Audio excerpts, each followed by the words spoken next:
Hey, welcome back to the live stream. Welcome everyone. This is the first live stream in a while. Last one we did was, I think, with Tyson. I could be wrong though. So yeah, we're back live streaming, talking about all things transit today. Welcome everyone to the stream. As you can see, I have my new transit stuff in the background. The maps from the 3 Canadian cities, which are the largest. So I think that's quite interesting. Super exciting. Today I'm going to talk about various things, as usual. These are kind of just a good time to ask questions and talk about random meandering thoughts and Q&A, and I also have some mail, so I actually need to go grab that. So I'll maybe go do that for a second, and then I will return. So yes, we're gonna figure something out with regard to that. And yeah, welcome everyone. Stream starts in 2 minutes officially, so let me go grab that stuff, and I'm gonna just rotate the computer. Let's say like that. I think that's good. And then yeah, I had to move the stream back by a few minutes because I just exported a big video, very exciting one, about a major city I haven't talked about in a dedicated video on the channel. So it should be cool. People have, yeah, I'll be back.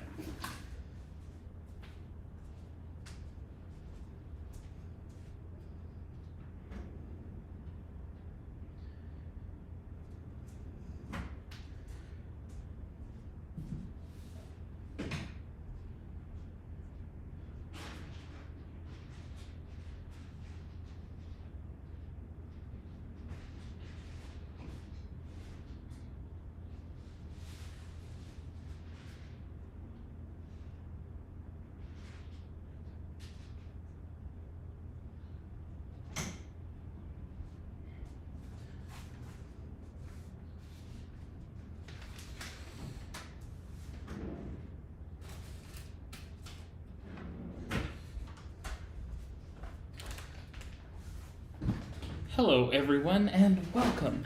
I was just momentarily getting the mail for this week's stream.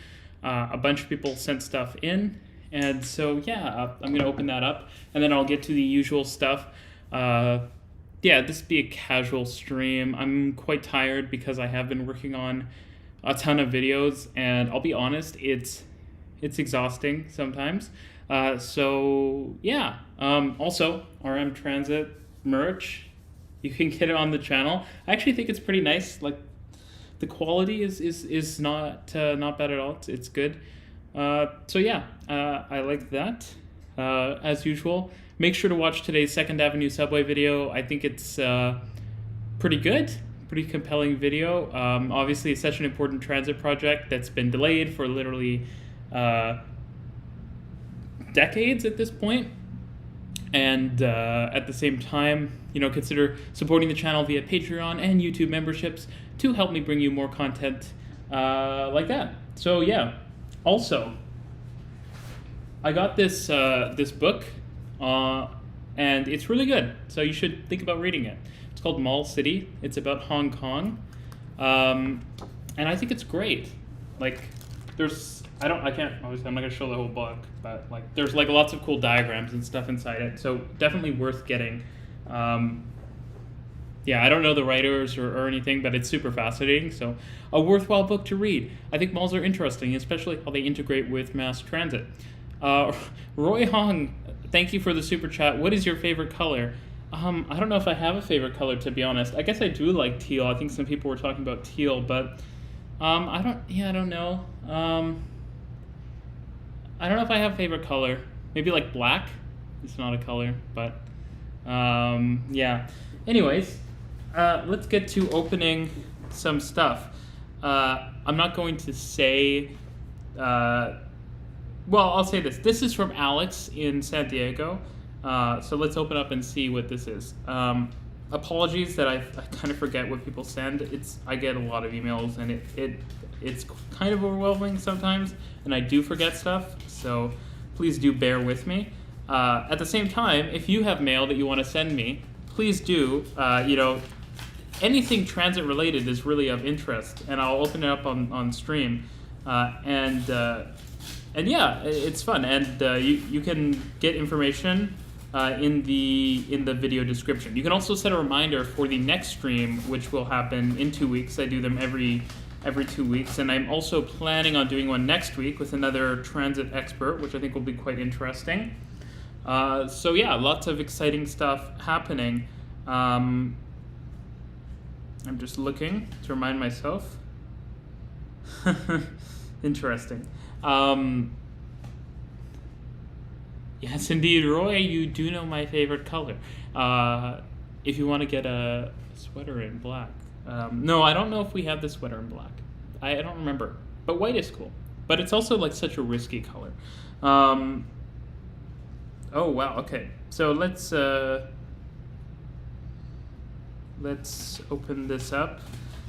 Again, I don't read these out loud, but I'm going to read this letter quickly since it's not too long.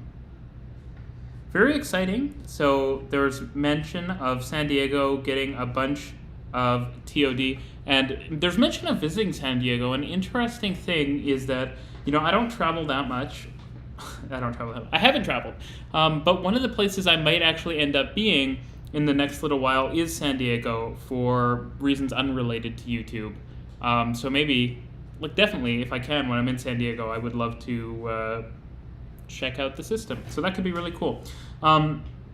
But yeah, there's mention that the San Diego, the transit system, the trolley, is getting 2 $3 billion transit-oriented developments. Riverwalk and SDSU, San Diego State University, Mission Valley, which sounds super interesting. And also, there's mention of... okay, so this is interesting. So there's mention of a people mover to the airport versus a direct connection of the trolley. Now, I'm not familiar enough, but my initial impression is that you would prefer to have a direct rail connection rather than a people mover. But I think the way the network is structured, I guess it might unbalance it, and then you might lose capacity upstream. So maybe it does make more sense to just have a people mover. I don't think people movers are the end of the world. Some places they could make sense. But yeah, thank you so much, Alex. And what Alex sent, it's quite interesting, is a Hong Kong Airport Express card that is from Toy Story. It's kind of interesting and unique. And what I imagine is an Atlantis... Oh, okay, no, this is a Lynx. So Lynx is Charlotte. So the Charlotte tickets. An Oklahoma City streetcar ticket, which I don't have, actually, and a Pronto card, which is for, this is San Diego's smart card. Yes, trolley, coaster, sprinter. Cool. Coaster and sprinter are interesting, so I'll probably make a video about them at some point. They're, I think it's sprinter that's kind of like the O-train. It uses Bombardier, like European-style trains, so that's pretty interesting. 2 more pieces of mail I'm going to open. Again, if you have interesting stuff, you should send it to me. Yeah, this is from... It's a little hard to see. It's actually cut the... Oh, okay, actually, no. Ah, it's from New Zealand. I couldn't see because there was some sticker that was covering the postal service. So let's see. And someone wants to send me a transit-themed letter opener. That could be really helpful. Interesting. Is there any... Trying to see... I don't think there is a letter, which is okay. We have some cards here in a card holder, so I'll try to get these out. So we have an Auckland Transit hop card. It's a good-looking card. I think Auckland Transit has a good logo. It's a transport, I think, by the way. So before people comment on that, there's a little hop card brochure, and there is a B card. And the B card is...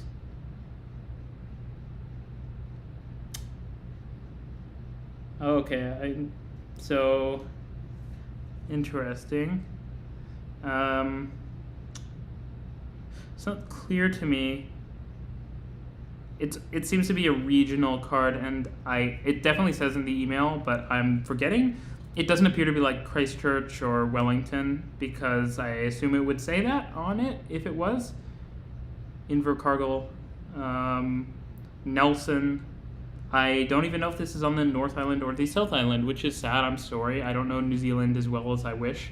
I know where the 3 largest cities are, but maybe someone can inform me in the chat. One more thing to open, and then I'm gonna get on with chatting and answering questions and the like. If you're new here, which cool, nice to see you. You can ask me anything in the chat, and I usually respond to almost everything as long as it's not completely unreasonable. But yeah, I'm just opening this last piece of mail, which I should say, and I should have said the last one. I can't believe I didn't say it, so sorry.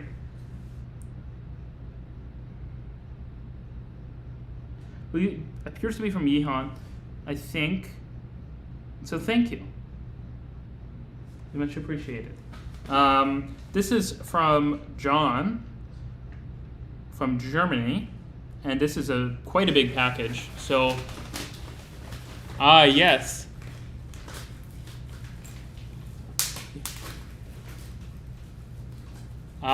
There we go. That is notable. This card does not include the biggest regions, but it looks really good. The design was really nice, so I think that's interesting. This is quite the package. I'll open it up and we'll see what we have. I know roughly what this is. Oh,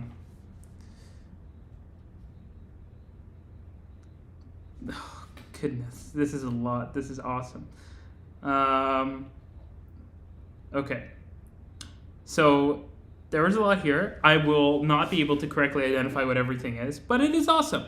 So there's like tons of different maps and the like in here. Oh my goodness. So this is interesting. This includes other maps inside, or other documents inside it. And let's see if I can actually identify what this is covering. Let's not drop that. It's quite cool, like quite a nice map. This is for Zurich. Oh, Z-Pass, I guess that does make sense. Looks very nice. Unsurprisingly, I suppose, Swiss design, right? Let me tuck this back away. There's a ton of stuff there. This is for Basel. This is also really cool, and there's like these are giant like fair zone maps, right? So that's quite interesting. Stuff from Stuttgart. Oh yeah, this is such an iconic transit map. This design is really famous. It's very cool. I'm trying to position it nicely for the camera. This is awesome. Yeah, I'll have to do a future video on Stuttgart. There is so much here. Next up, we have the Swiss travel system map. Wow, this is so this is really cool. It's like a very diagrammatic, like artistic map of this country, but it shows like all of the various railways and some of the tunnels, and it's very cool. Is it visible? It's awesome. So thank you so much for sending this. And now I'm going to struggle to fold it up.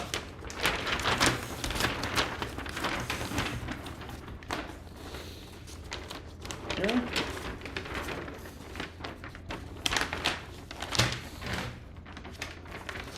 Another place I really would like to go back to after the pandemic is Switzerland. And yes, I will be making some videos about Switzerland this year, so stay tuned.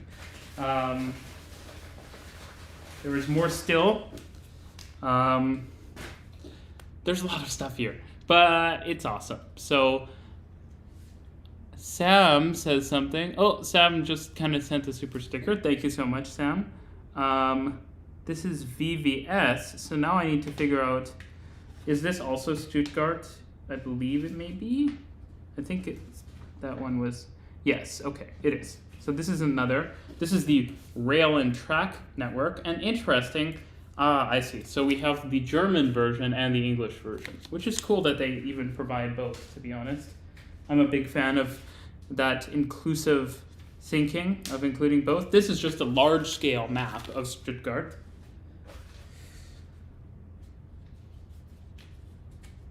This, and like I feel so, I'm taking real risk because I may not know where all of these locations are because I am not operating. Oh, okay, well this is obviously Switzerland. Maybe this is perhaps a national rail map? Yes, it appears to be. Very cool. This is a national rail map of Switzerland, which is awesome. And I I need to put some of these on my wall at some point because it's really cool. And even just having these transit maps on my wall, I do sometimes just stand and stare at them because they're fun to look at. Like, truly so much stuff. Thank you. Oh my goodness. Okay, this is really cool.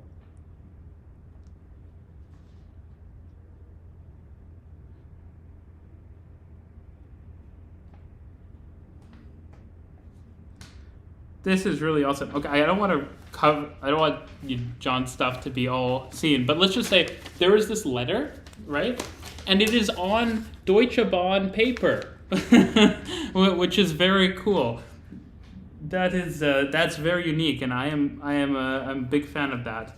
Oh, and then this is cool. This is a giant German passenger rail map, which is so cool. Look at this. Oh my goodness. This is awesome. Look at those railways. They're everywhere. I'll have to spend like hours staring at these various maps because this is awesome.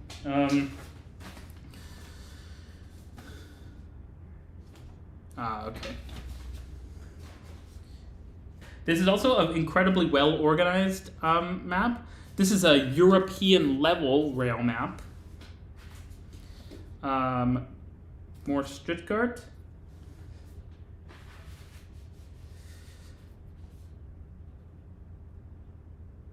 This is like, these are like various kind of sub-networks of Stuttgart.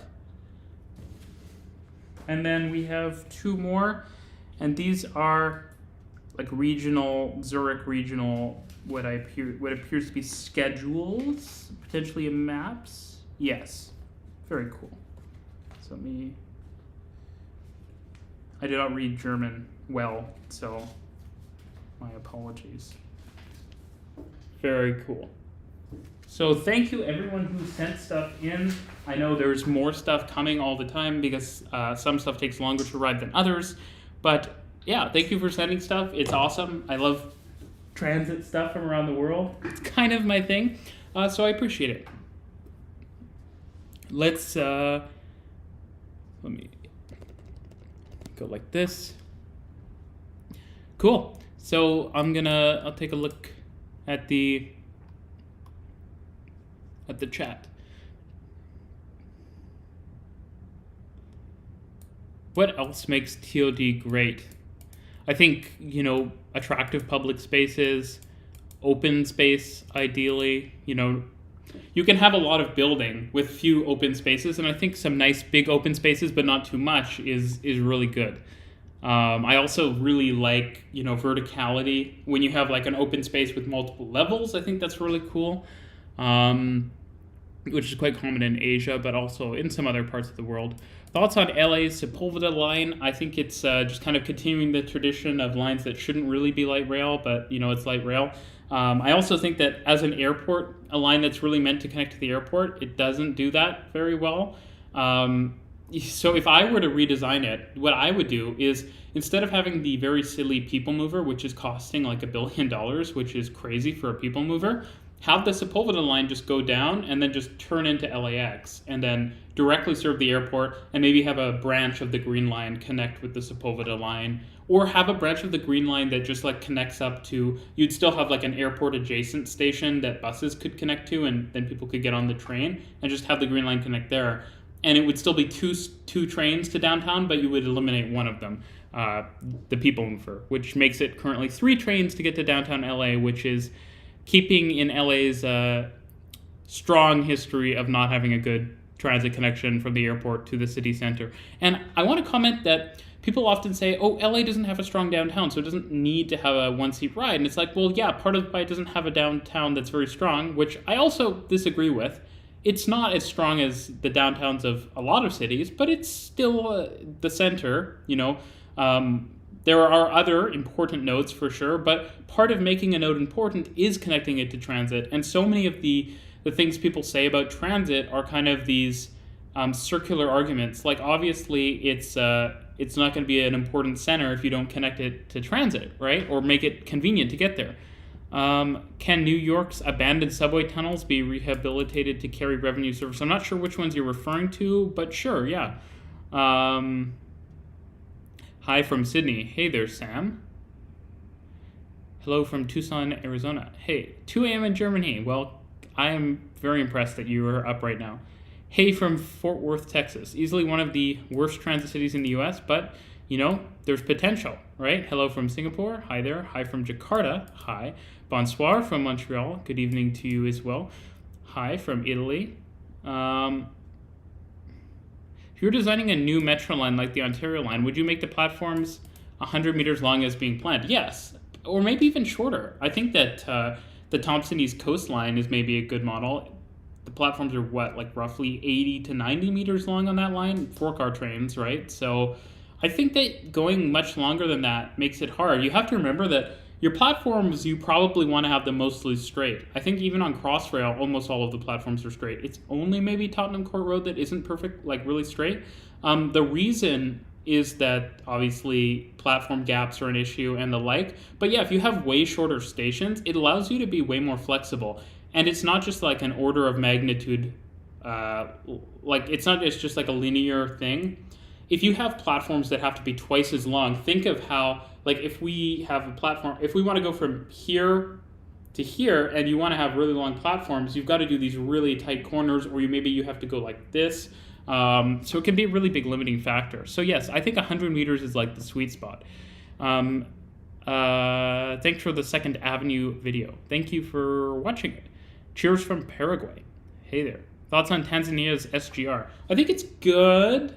It seems like it has definitely some nice stations. Though I do wish it was electrified. It's a brand new railway, right? Make it electrified. Ethiopia's new SGR, I believe they also call it, is electrified, and I think that's like very cool. But yeah, no, it's still good. Though it does seem like it's not super well integrated into the cities, which is, I guess, a downside of it. Hello from Sydney. Do you have a model train set? If not, any interest in one? Yeah, of course I'm interested in one. I don't have any space to put it, but I do think it would be cool to have like some model trains and to have them in the background. I think that would be neat. I'm very sad. My parents didn't really let me. I always thought it was very cool. Will you have a response video about the major parties' transit proposals? Unlikely. I don't really try to dive into politics too much. But let's be honest, I haven't heard much about transit from, I guess, the other parties that aren't in power right now. They don't seem to have much to talk about with transit besides just often opposing the current government's plans, which on the whole I think are not actually that bad, which sucks. I think transit should be a major issue, and I think that they should try to differentiate themselves and try to one-up each other. And the current government is doing some stuff that isn't great, but on the whole it's like a pretty decent platform transit-wise. So that's too bad. Like, you know, because competition is good. What do you think about transportation within the same building? Oh, that's an interesting question. I guess it's nice to have good active transportation, and you want to avoid having super long walks. I think some airports definitely struggle with that. Ottawa needs more underground transit to bypass. Okay, let's talk about that today.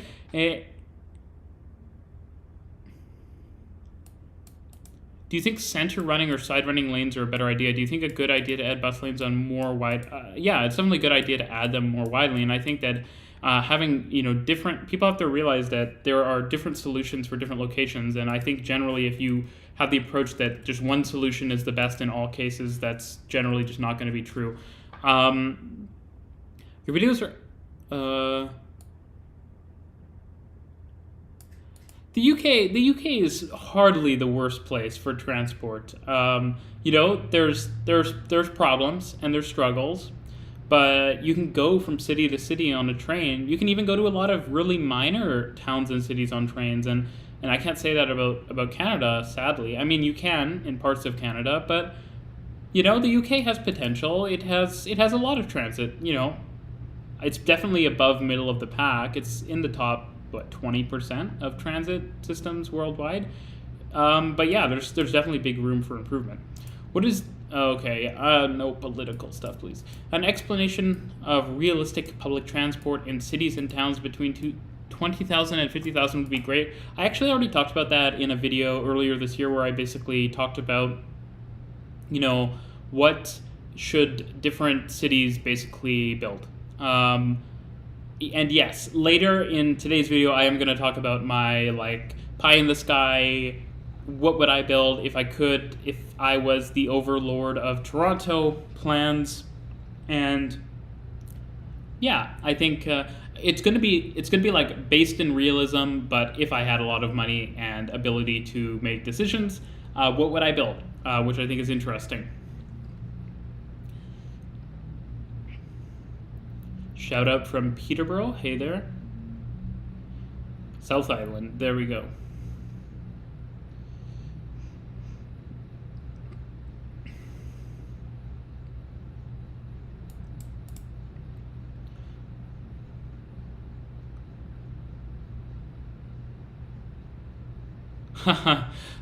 I don't believe they're called the chairman of the TTC. I think CEO, there is maybe a chairperson. It would be cool. I would love to be more involved. Why does Line 1 always close from Lawrence to St. Clair on the weekends? I don't think it's always from Lawrence to St. Clair. I used to live on Line 1, but at the time when there was a lot of closures, there's two reasons. One, that between Lawrence and St. Clair is Eglinton, right? So there was some construction works connecting the two lines. Also for ATC signaling upgrades.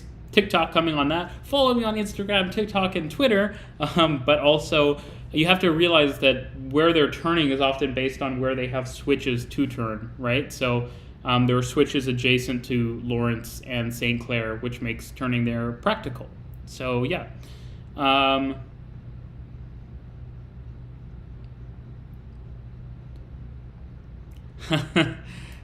Someone says, give me confirmation on my information about my transportation from Spadina Station. If you're a real one, you know what's being referred to. Oh,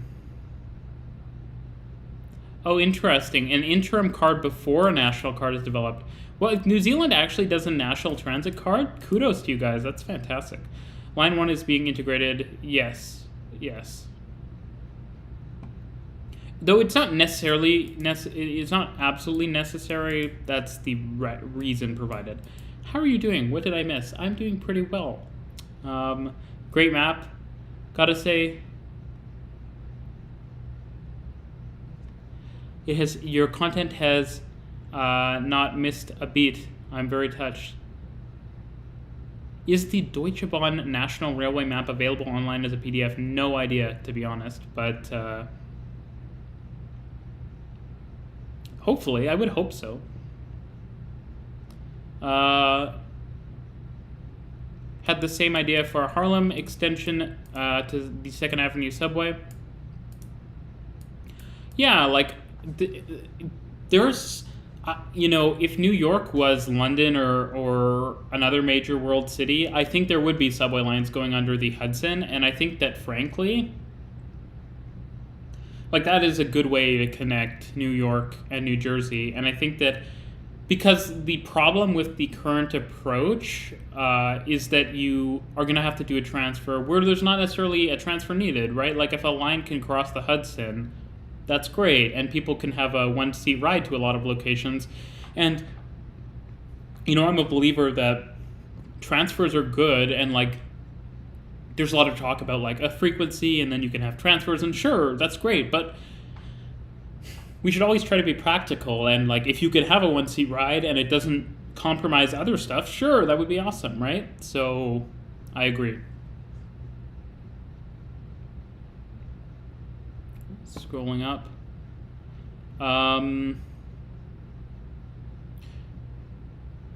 In Berlin, I just recently found out that one-ride tickets can only be bought for one person at a time. Not ideal when you have several people riding. That is annoying, yeah. I'm not a fan of GO Transit. I went to Toronto today, got to Newcastle, and realized I'm not going to make the 140 train. They only run hourly. Yeah, they have only been running hourly, which is unfortunate, but still, hourly is not horrible. It's certainly... in North America, it's decent.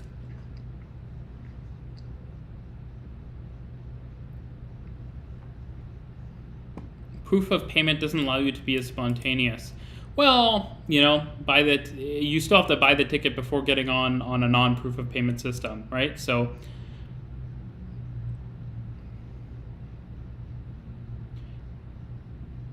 the Circle District, Hammersmith, and City Metropolitan will become deep level tube lines. I'm not sure what you're referring to. Any thoughts on Brightline? I think they should electrify it. It would be cool. Have you seen the plans for the Highway 413 in Brampton? Yep. Proof of payment is so foreign to me as a Minnesotan. Just get a transfer ticket and have people check it. That's basically what sounds like proof of payment. I would be pretty shocked if Minneapolis wasn't proof of payment. I think it is. Did you stop uploading TikToks because your intro doesn't mention TikTok anymore and your last video you made was 10 days ago? No, I don't have tons of videos to upload on TikTok. Yeah, like I filmed something a few days ago. I'll post it. It's not like a focused platform for me, but it's good to exist on it. And my intro, I don't think ever mentioned TikTok. Why are trains in North America so bulky and heavy compared to European ones? Is it to provide safety in case of collision? That was the idea in the past. And yes, it's already basically changed. The modern regulations allow you to, I think, basically import European designs. There may be some extra steps, but European designs can basically come over. Because the idea was kind of just that like the train would not crush, but that doesn't actually necessarily mean it's safer, right? Like a hard collision might actually not be the greatest thing in all cases. What you want is you actually want some crumpling probably, right, to distribute the energy. Do you feel that eventually North America's attitude towards mass transit will shift from auto-centric to more transit-centric? If so, what would spark that shift? I mean, I think just people getting used to it. It could be a cultural thing. I don't think in Canada people are really... I think it's very different from the United States. People don't... sure, there are people who don't take transit frequently, but in basically every major city there is a decently well-used mass transit system, and people don't use it every day necessarily, but like going to a sports game or a concert, a lot of people will use it, even if they don't regularly take transit, and so, you know, I think that leads to people understanding the system and understanding like, oh, this could be a compelling option for me to commute or something like that. Which U.S. city should add a subway other than Dallas, Houston, or Seattle? Maybe like, you know, I don't know that these cities need subways. I think that Dallas and Houston are so sprawly that regional rail is what would make sense. Should we convert commuter rail to be automated and use platform screen doors? It really depends on the city, I think, and the context. Where do you think Spanish solution platforms work the best? How would you implement them outside of Terminus? I mean, it's just if you have a big transfer point, right, and you want more capacity on and off the trains, I think that's a priority. The Tanzania SGR will be electrified with 160 km per hour Hyundai Rotem EMUs. Please, someone send me information about this. I would love to make a video about that. It sounds super interesting. But again, one of the things that I always struggle with, I want to make content about Africa, but there are not very many pictures and the like. And sadly, people don't watch videos if there aren't very many pictures and videos in them, which is unfortunate. So if people have pictures and video, or if they have context on projects, that would be useful. And ideally not just Googling pictures, because I am aware there are renders and stuff, but often they're not easily licensable to use in a video, and I don't really want to risk it. How effective is eliminating parking minimums, imposing parking maxes, and returning unbundled parking at boosting transit ridership? If I could build anything I wanted, I'd route it right through the backyard of the NIMBYs. I would probably, but I am. This isn't going to be that long of a stream today. I am probably going to cut it at the hour mark. But I am going to, in like 5 minutes, I'm going to talk through my plans, what I would do in Toronto, why I think it's a good idea, and the like. But how effective is eliminating parking minimums? I think the problem is that in North America, but especially in the US, the approach is always to approach trying, like, it's all, okay, it's all, the approach is all stick and no carrot. And I think that that's not good. I think that it's all trying to disincentivize other modes instead of just incentivizing transit, right? So like, we can impose parking, we can do all these things to make driving inconvenient, but in reality, it might just make driving inconvenient and make people's lives worse because they don't have a good alternative. And I'm not saying that there's no value to reducing parking minimums, but my point is kind of that if a lot of people are riding transit, then it's just rational to reduce parking minimums because you don't need it. But reducing parking minimums, in some cases, it doesn't really make sense. Like if you're in a city with poor transit that exists, and you just reduce parking minimums and it's like, oh, well, this will force people to use transit. There's a reason they're not using transit, because you're not providing a good service. And just trying to force people to use it when it's not a good service, it's not actually good for transit, because people will resent transit for being not good. You should provide you should coax people out of their cars, and then as people don't need their cars, then you can start getting rid of the parking, right? So like a city like Toronto that is kind of reducing or removing parking minimums, like that's great, because in Toronto there are good transit options for a lot of trips. But I think that this is all just an important thing to consider. I'm not saying that it's a bad policy. If you're in like New York, sure. But if you're in a place that doesn't have great transit, then you really need to do these things. You can't just do one and not the other, basically.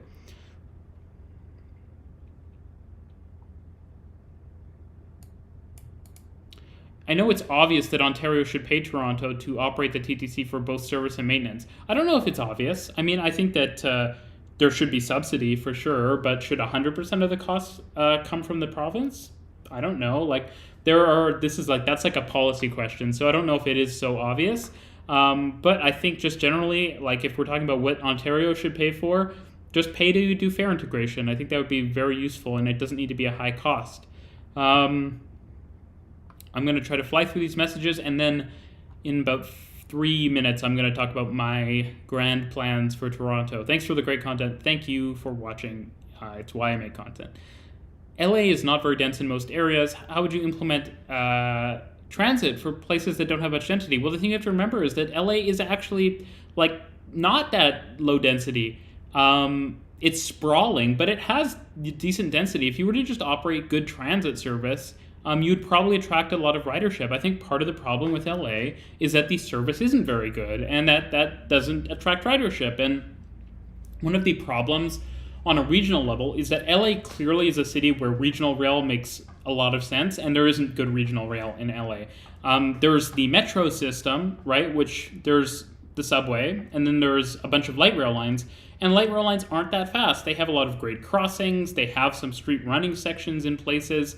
It's not ideally set up for speed, and speed is important in a place where you have really large distances, and I think that's an important thing that LA needs to come to realize over time.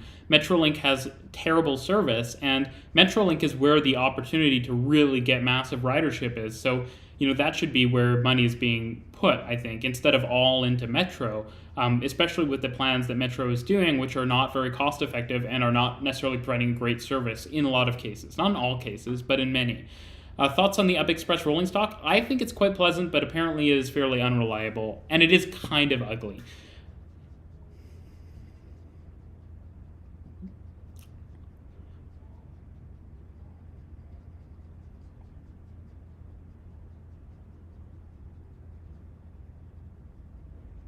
What do you think of motorbike-oriented cities here in Southeast Asia and the effects on transit? I don't have a strong opinion, to be honest, but it's an interesting question to ask, absolutely. I can't wait until you do more on bikes on transit, especially good bike parking near stations. Yeah, I definitely would like to, especially if Toronto became a safer place to bike. I feel like I've talked about bike parking near stations, and like it's incredibly important. There's a bunch of stations with bike parking that is abysmal, and I think do what Vancouver does. Like that's the answer. It's pretty simple. Build an enclosed glass box with nice bike racks, secure it with a Presto card tap, CCTV. There you go. You've got your bike parking, and it would be good. Do you play any city builder or transport management video games? I don't play many games at all. I have been playing Halo recently, and it is very indulgent of me. I hadn't played video games for years until now, and at most I play like 30 minutes a day maybe. But I mainly spend my time doing work, writing scripts and stuff.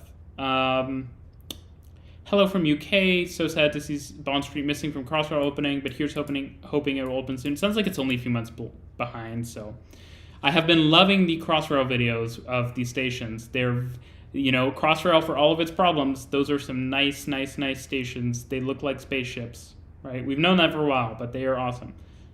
Why are empty GO trains rushing through Niagara on weekday evenings? Well, if you don't run the trains, no one can use them, right? So, no tube stations will be above ground, only depots. I'm not sure what you're saying. There are definitely tons of above ground tube stations. Almost done, and then I'm going to talk about my plans. Would you consider uploading your TikToks to YouTube Shorts? I'm not huge on YouTube Shorts or TikTok. I think that it's not like a great way of me doing content, and I think that I just prefer making long form content. The problem with short form content is you do a lot of the work of long form content, but for much less reward, right? And so it's just not, and I also think it's just more, vapid. You just scroll through. I feel like you're getting less information. It encourages kind of clickbaitiness and stuff. And so, yeah, I don't think New York City is sorely lacking subway lines. There's definitely some that would make sense, but yeah. I've been watching since 2019, and they have made the pandemic bearable. Thanks so much, and I'm so happy to hear it.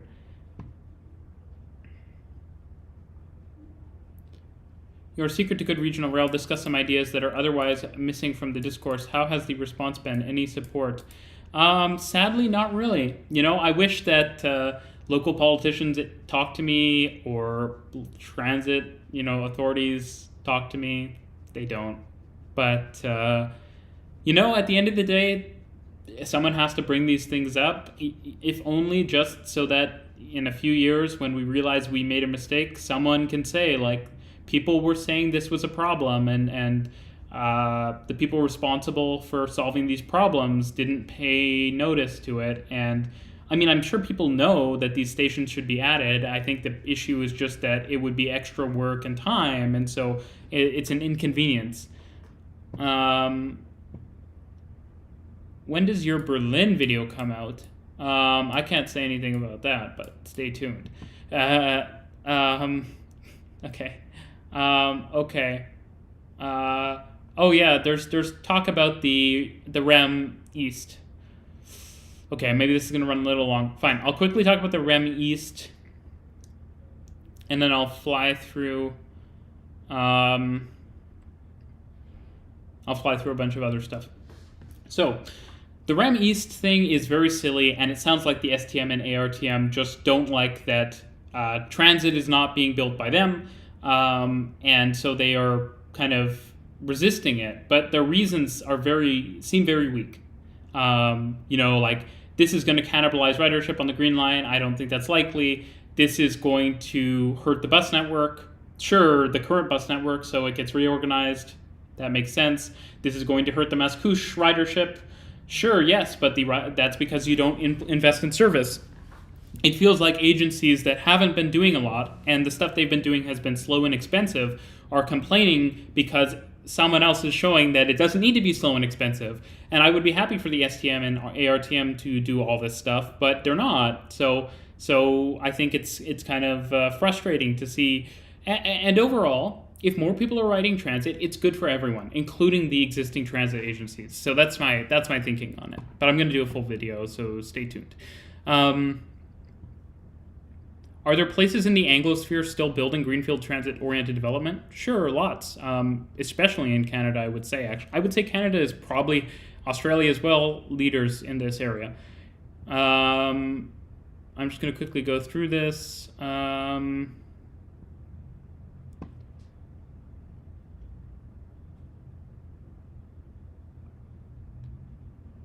Sometimes you say Toronto like a Torontonian.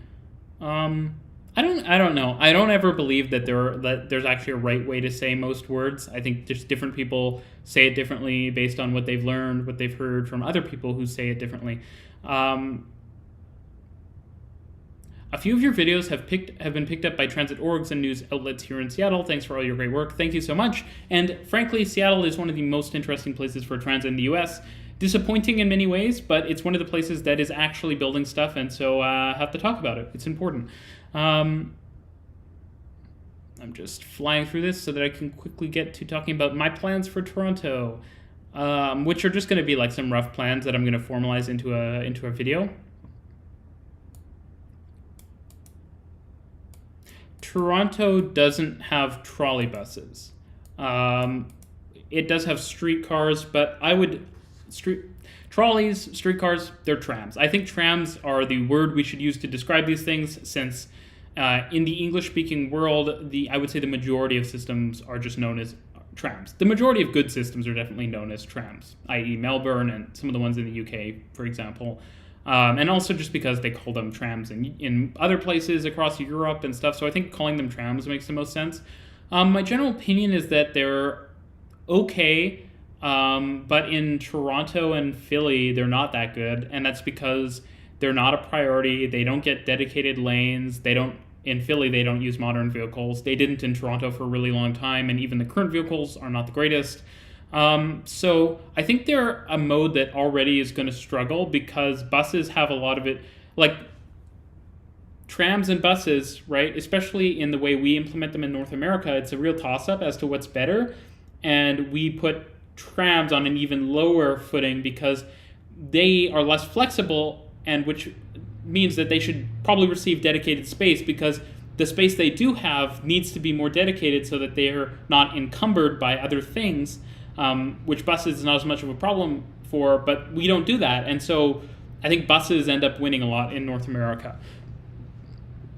By the way, if you just joined, RMTransit merch is a thing on the channel. I have it linked. Also, consider supporting the channel via Patreon or YouTube memberships. If you are already, thank you so much. I really appreciate it. And even if you can't, watching and all of this is still a huge help.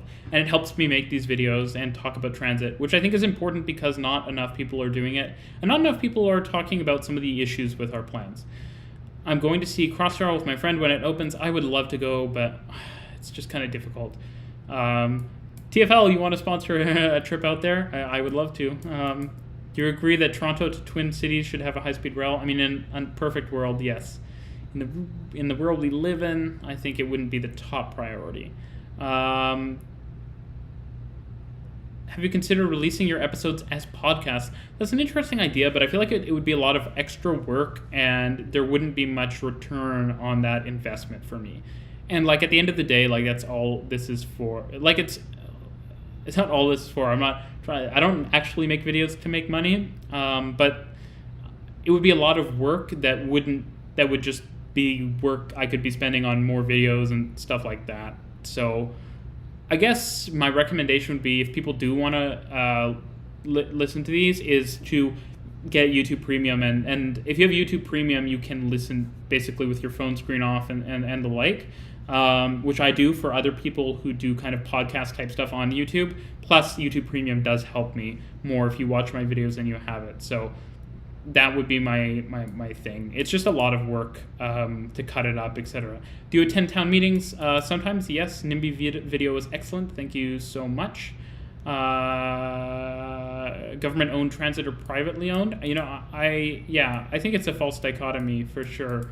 I don't think that it's one or the other.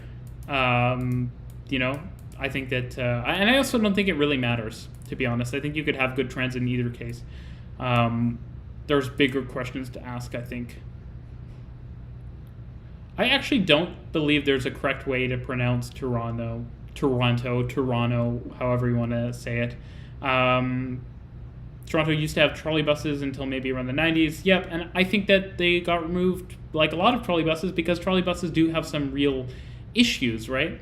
Do you think bike sharing could be effective last mile transit solution in Peel region and the GTA as a whole? Possibly, but there's so little bike infrastructure that not many people are going to want a bike, right? Like, it's a major problem. So yeah. What is your opinion on park and ride stations? There's a video coming on that, so I'm not going to say anything more. I should wear your merch to the opening of the Line 5 Crosstown. Hey, that would be very cool if you did that, and I would definitely appreciate it. So go to the bottom of the chat, and I will do a bit more responding to messages after, but I just want to talk about my personal ideas for Toronto and what I would do. So yes, let's go. Let's talk about it. So let's talk about the existing network before we talk about new lines and significant new infrastructure. So I think Line 1 needs a real rethink. I think bigger trains, major station upgrades, let's call it the Line 1 upgrade program or something like that. I don't know, it's difficult to say how exactly I would execute it, but I think that basically what I would do is I would do major renovations and expansions of every well-used Line 1 station on the Yonge line. I think at the same time, you should probably put platform screen doors in. You're going to be doing heavy construction. Let's fix the platforms so they can carry the weight of platform screen doors and do that right then. Buy modern trains that look better than the current ones, have higher capacity longitudinal seating, possibly even 5 doors per car. It would be a change for Toronto, but it would be following the Chinese best practice, which has been, which is you want to get high frequencies, put 5 doors on your trains and on each car of your train, and I think that we really should be considering that in Toronto. Line 1 is going to be high demand forever, and even with the Ontario line, Line 1 will continue to be busy because Yonge Street is just an incredibly important street for the city, and I think that's great. I think we should continue to make Yonge Street an important street. I really believe that we should focus more on it. So doing things like expanding the subway, doing massive renovations, imagine Dundas. Dundas right now is kind of a drab station. If it was me, I would take the kind of covered area at Yonge Dundas Square and I might just get rid of that and do something else in Yonge Dundas Square to provide weather protection and put a big station head house there, a big beautiful thing. Let's show off the TTC and our civic pride, put a big TTC logo on it, kind of like some London Underground stations. You could potentially have platform screen. You could have fare gates right at the entrance and have a bunch of escalators going down to a lower concourse under the station and have some sort of new connections up to the platform levels, which might help with the fact that it's really congested right now. I'd add second entrances to all of the stations on the opposite sides of the platforms. So for example, Wellesley kind of has it now, but for example, College could really use a southern entrance. If College had a really far south entrance and Dundas had a really far north one, I think that would be fantastic. The main above ground surface part of Yonge Street, I think, would really benefit from, they're doing the street redesign, which should be expanded, in my opinion, farther north and south. I think it would be... Even if you like the current trains, why do you assume that you won't like the next generation of trains? Interesting question. I don't think that's for me. Yeah, I think that it would be really cool to have more transit service on Yonge Street. We talk about, very frustratingly, we act like the Yonge subway is at capacity and sort of at Yonge Street is at capacity. But let's be honest, there's so many ways we could better serve Yonge Street. I know this. So one thing I've suggested in the past that I think is actually an interesting idea is if you had dedicated bus lanes, you could have double-decker buses and do an express service. And why do we say double-deckers? Because people love them. I like them. And I think it would be a good option for an express service. You could have stops at, let's say, Union, maybe between King and Queen, Dundas, Bloor, probably direct from Dundas to Bloor. I don't think you need to stop at College or Wellesley. go further north, and then just extend north and kind of act as an express line. If you had bus lanes, you could be competitive with the subway, and the truth is that some people would just choose it anyways because they'd rather have the view and they don't mind about the speed as much, and providing a compelling option would be good. Especially with the street redesign, I think that would be kind of a cool option, and I think would help increase the capacity of Yonge Street, right? And maybe provide a super local bus service. So you kind of bookend your Yonge subway service with a very fast bus and a slower bus. Like they do that in Seoul all over the place with BRTs. And I think that would be a pretty cool option. So that would be what I do with Yonge Street, really enhance it. I think the same should happen with Line 2. I think a lot of the stations could use, like, we should be more selective. Look at the busiest stations and add big head houses on Bloor and Danforth. So maybe for like Pape, have a big head house right on Danforth. And for Bathurst, maybe add another entrance. Like the concourse is so big on that station, you could have an entrance on the street probably with escalators going down. That would be so cool. I think there's like a Dollarama or something, like a dollar store there. Imagine, take that out, put a really nice big open entrance like some of the Crossrail station entrances, gates right at the entrance. Imagine being able to come straight off Bloor Street through the gates, wide escalators down to the concourse. I think that would be so cool. So selective upgrades of the existing lines. I would do my streetcar upgrades, which were unpopular with some streetcar supporters in the city, but I would do my streetcar upgrade program, dedicated lanes, re-implement some legacy routes, extend some of the routes a little further out, because with dedicated lanes, ideally, and some stop rationalization, removing some of the super packed tight stops, you could have higher speeds, which would allow you to extend a little further. Probably network redesign of the streetcars as well, but overall just improving the streetcar network. I think we should look at like 7-segment streetcars, especially on Spadina, where our stops could probably be extended, and 7-segment streetcars would carry more people. They would work at Spadina Station, which is infuriatingly right now at Spadina. They don't seem to ever really board 2 streetcars at once. I don't think they do really. Yeah, I feel like something along those lines doesn't happen. And so that would be something I would try to fix. 7-segment cars on there would make sense. I would say start doing bidirectional cars. That would be a big improvement to the streetcar network, as well as just nicer everything. Like, can we just do general infrastructure upgrades? And we don't have to make every stop nicer, but like the busiest stops should provide more amenities. So even busy streetcar stops provide a high quality next vehicle display. That says where the next vehicle is coming, so people can stand back if it's a short-turned vehicle or something like that. Provide better shelters that are bigger. Provide level boarding. It's silly we aren't providing level boarding on the streetcars. We could, I think, if we really wanted to. So there's so many things like that I think would be good. Off-board fare payment, like let people do that. Get rid of the silly machines on these streetcars. So those are all my ideas, I think, for the existing system. The suburban bus network, I would say do some low-cost bus lanes all over the place. Implement nicer bus exchanges in the suburbs. So if a bunch of routes are meeting, so for example, around Milliken Station, a bunch of bus routes kind of terminate around there. That would be such a good place to invest in like a nice bus loop right adjacent to the GO station. It makes for natural transfers between GO and TZC, which should be completely fare integrated. It is very upsetting that we haven't done that.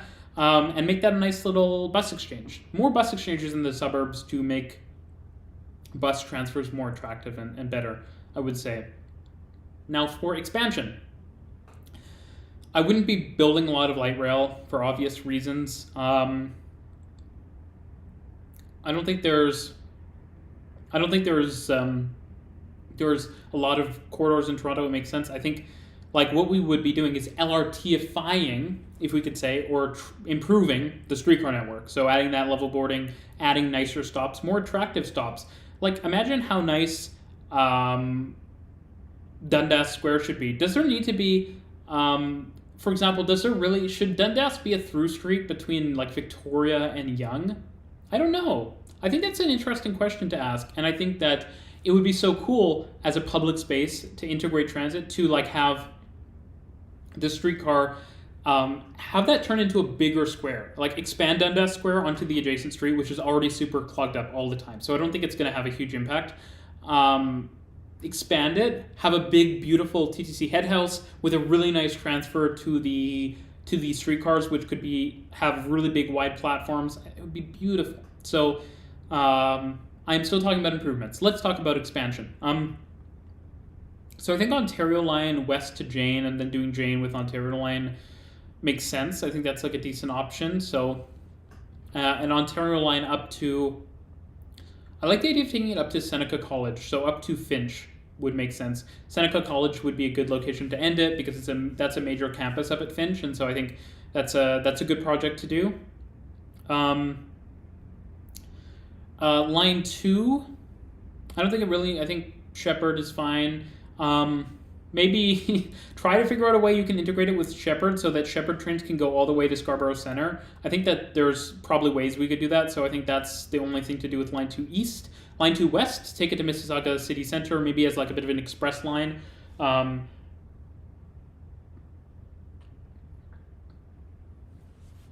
this is kind of assuming that the Milton line is a non-starter, which I think is fair.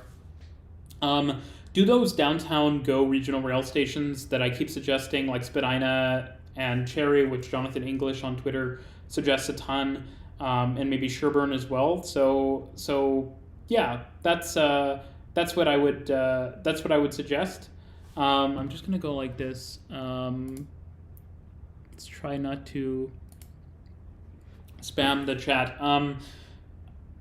What other lines would I do? So yeah, Line 2 West. I don't think Yonge I would do anything beyond what we're doing right now. Shepherd, definitely take it to Scarborough Centre. I think that makes sense. And maybe like take it along the 401 to UTSC. I think that's the best way to serve UTSC. I think why shouldn't Markham get a TTC subway extension? Because Go already serves Markham really well, and it should frankly, the Stouffville line, the fact that it's not going to be more frequent all the way further north is unfortunate. It should provide a much better service within Markham, and I think that's a really disappointing decision that's been made. I don't think Line 2 should go to Steeles. I don't think there's the demand for it, especially with the Stouffville line so close nearby. I think better to keep Line 2 open for the future and see what we want to do in a few decades. But Shepherd, yeah, let's go east. Let's go along the 401 or something along those lines and connect to UTSC that way. I think would provide a much better connection versus the Line 2 East extension. Now, there's been a super chat, which I will respond to, and then I will continue my plans for a few more minutes. Craig says, how would you feel if Via Rail opens a Shinkansen-style HSR on the corridor and offloads the regular services to Metrolinx and EXO? I think it's an interesting idea, but for it to be a Shinkansen-style service, it would have to be brand new tracks, and I'm not sure that the corridor is the preferred route. I do think that there's a potential to just do a high-speed rail on the 401 for much of its length, so maybe that's a good option. But yeah, I think some of those more regional style services, yeah, like Metrolinx and EXO could take them over, and I think it's not the worst idea in the world. Especially EXO, which kind of has a need to serve some more trips that aren't closer into Montreal with the REM opening. So yeah, I'm going to continue. So Shepherd line, what would I do with it? Take it west. I think I like my idea of potentially, I think the low cost idea of interlining it with the TYSSE to provide direct service to York University from Scarborough and from East York and North York. I guess East York maybe? Well, providing direct service from Line 4 to York University, given how little demand there is on the TYSSE right now, would be a really good idea, I think. Potentially continuing it further west to see, like, it also in an ideal world probably ends up hitting Pearson. It's pretty well lined up to do that. If Line 2 was going to Mississauga, I guess Line 4 would go to like Brampton somehow. Maybe it goes north and it would like replace the Zoom Queen. That could be an option, I suppose. That would be like, if you're going to serve Mississauga with Line 2, I guess Brampton in the long term could be served by Line 4. And I think that would be fine. I think you know, Line 4 has lots of capacity, so I think that actually going to Brampton isn't the end of the world, especially if you can figure out a way of doing it maybe elevated above Queen. I think there are parts of Queen that are fairly wide, and maybe there's like a hydro corridor somewhere I can't think of that would be a compelling way of extending it, or maybe you could do it along the GO corridor if there's options. I don't know, but that's something I think about. Line 5, you know, it obviously should be extended to Pearson, and probably also there's going to be some sort of LRT conversion of the Mississauga Transitway. I think Line 5 trains should go through onto that. It just makes sense. Like, it's going to be a 2-train trip from Mississauga downtown to Toronto downtown, but I don't think it's the worst option. Yeah, so I think that's what I would do with Line 5.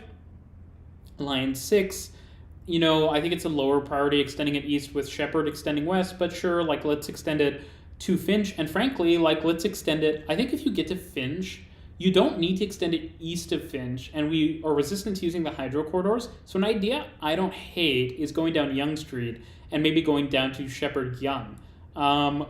Providing a high-quality tram-style service on that really wide portion of Yonge Street that's really vibrant through North York, has a ton of really good restaurants. That would be really cool. So I think that's an option I kind of actually like. And maybe you can provide like a branch that goes north along Yonge Street as well to provide a local service if that area gets super densified with the Yonge North subway extension. So that's something that I guess kind of interests me. I don't think you need to go east on Finch because you have Sheppard that's just to the south, but maybe there's a case for that as well. So I've talked about all of the existing lines. I don't know if there's what other lines I would necessarily add. I think that we actually have most of the lines we need, so I think it would just be regional rail improvements, and I think that would be like kind of my pie in the sky plan of what I would do, which is a lot of it is stuff I was doing in my reasonable plan too, I think. But yeah, I'm going to read through a bunch of the messages. If you have questions, etc., I'll do the last one round, and then I'm going to end off the stream for today. So yeah, let me scroll up here.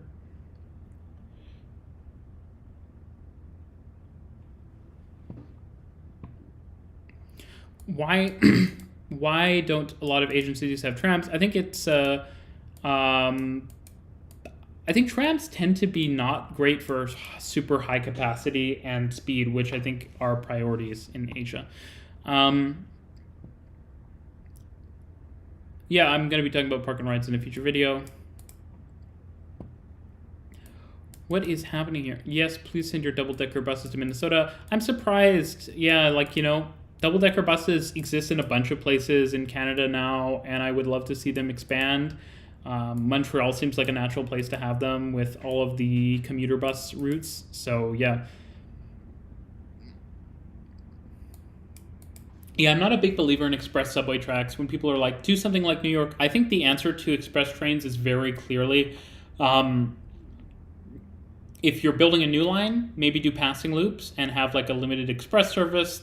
And if you don't, build a new line that is an express version of that line, which is I would call it the Latin American thing, because Santiago and Mexico City do it.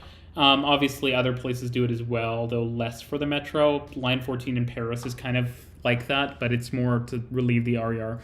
A BRT on Yonge would be nice. I would say so for sure. Fairgates on 510 Spadina. Fairgates on light rail don't really make sense unless you have platform screen doors, because people can just walk around on the tracks.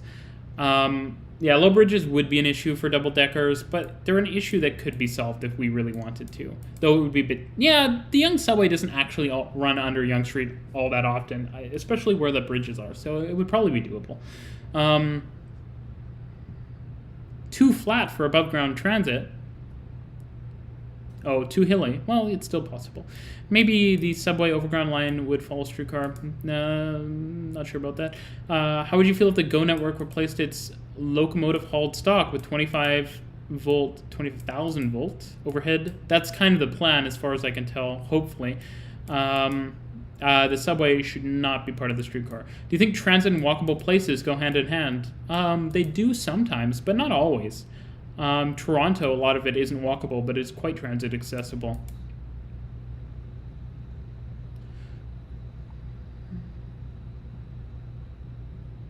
Dufferin streetcar, yeah, like that might not be the worst idea. Are you going to watch the Super Bowl tomorrow? I don't really watch sports, and I don't even get football. You know, like, I think I played it a bit in high school during lunch, but I never understood the rules or anything. I've just never been able to get... It just feels kind of like baseball, a sport where, like, I can't watch sports, but if I were to watch a sport, I feel like basketball is one of the better ones to watch, because at least there's, like, constant back and forth and point scoring, whereas in football, I mean, I guess there is a lot of point scoring, but it feels like a lot of stop and start and stop and start and stop and start, which I don't like. It kind of reminds me of baseball in that way. But yeah, I'm just not a sports person. Why shouldn't Markham get a subway extension? I just don't... Okay, well, yeah, I already talked about that. Let me continue along. Sao Paulo is definitely going to get a video this year. If you live there and you want to help provide footage, reach out to me, and I already am working with someone in Sao Paulo who's provided some really great footage. But yeah, that video will be coming in the next couple months, I would say. If Markham didn't have great GO service, which it doesn't, would Markham be dense enough to get a subway, or does the walkability and bikeability suck too much? I wouldn't say it sucks. It's like not terrible. The real problem for Markham is the poor transit service, which is like average for North America. It's bad by Canadian standards, but it would be like average, I guess, in America. Maybe even better than average. I don't know. Should we build automated buses, trolley buses, trams, or light rail? I think, again, you could do all of them, but I don't think automated buses, etc., are really an option right now. The issue with subway reaching distances like Markham is that if they're close together, the travel times are slow. Yes, but none of the new extensions are like that, basically, right? Besides maybe the Ontario line, all of the new subway extensions are very widely spaced out. Okay, maybe not Line 5 West. Line 5 West is still... They're spaced out. Line 2 and portions of Line 1 are really tightly packed, but a lot of stuff is not like that. I think that Line 2 could definitely... Serving Markham wouldn't, like, if this was London or something, it could definitely go out that far. I just don't think it makes sense with GO already doing it pretty well. Like, actually, the Stouffville line serves Markham incredibly well. Like, a lot of the demand centers are really close to the line. How come only the West Coast uses double-decker buses? It doesn't. Toronto uses them, yeah, and New York was looking at them at one point. Has your background in computer science given you insight into transit that other people might not have? I definitely think so. I think that there's a lot of general learnings you get in computer science. But like, especially networks and stuff, I spent a lot of time in some classes on networks and graphs, which are incredibly informative when you think about transit. So yeah, I would say so. And also just about math and the like. I think Line 4 Extension East will probably be like a next phase type of project. Opinion on the recent suburban antagonism trend. I mean, people have their reasons to not like suburbs, I would say. Yeah, I feel like Hurontario could have been a SkyTrain, definitely. It's going to have a dedicated right-of-way, but I still don't think it will be very fast. Adam, I'm going to make a video. Please don't keep sending the same question in the chat.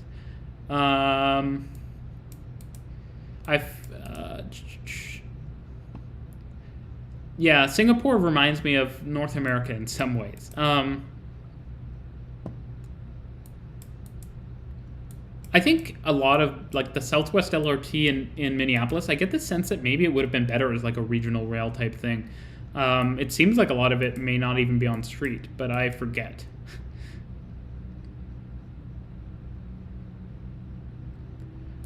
Montreal Metro should have air conditioning. It would require probably some additional ventilation shafts, or just getting rid of the doors on the stations, potentially. Maybe controversial, but it might be worth it in the future as it gets hotter, etc. So yeah, I think that's it for today. Thanks everyone for coming out and watching. And yes, I agree, hilly terrain is a blessing in disguise, because difficult geography makes transit more compelling, because it's hard to punch a bunch of roads across a hill, which you need to have a lot of road capacity, but you can do one transit tunnel and you have a ton of capacity. So yeah, top 3 Twitter accounts for transit: Alan Levy,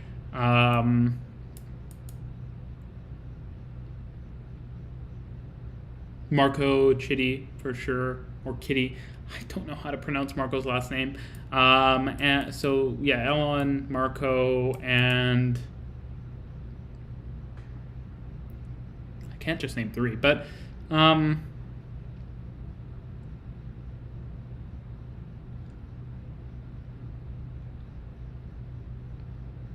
I've been liking JR Urbane Network recently. I think it's Urbane, not Urban. Yeah, I've been liking that.